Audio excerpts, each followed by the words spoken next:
Здравейте, аз съм Георги от Devorex.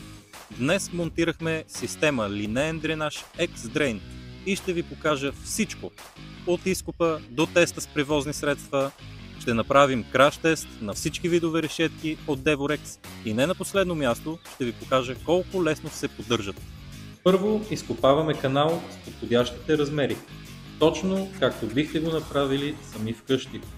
Не е сложно, просто трябва да следвате инструкциите за монтаж, които ще намерите на devorex.com. Поставяме първия канал и свързваме следващите последователно. Нанасяме бетон от двете страни и подравняваме. И запомнете, каналът се монтира заедно с решетката. Не забравяйте, важно е каналът да е нивелиран. Само така водата ще се оттича бързо и ефективно. Монтажът на решетките зависи от класа на натоварване. При леко или средно натоварване, например пътека в двора или около басейн, просто натиснете скобата и решетката се заключва. При по-тежко натоварване, като пред гараж, се използва метална скоба и винтът се затяга.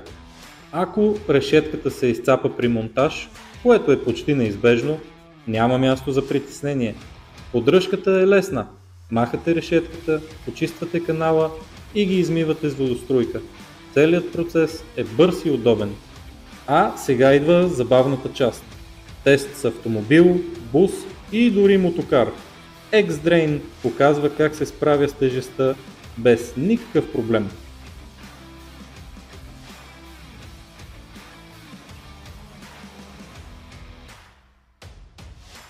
Devorex предлага решения, които работят. Посети сега devorex.com, намери най-близкия дистрибутор или поръчай онлайн своя линеен дренаж и кажи с Богом на застоялата вода.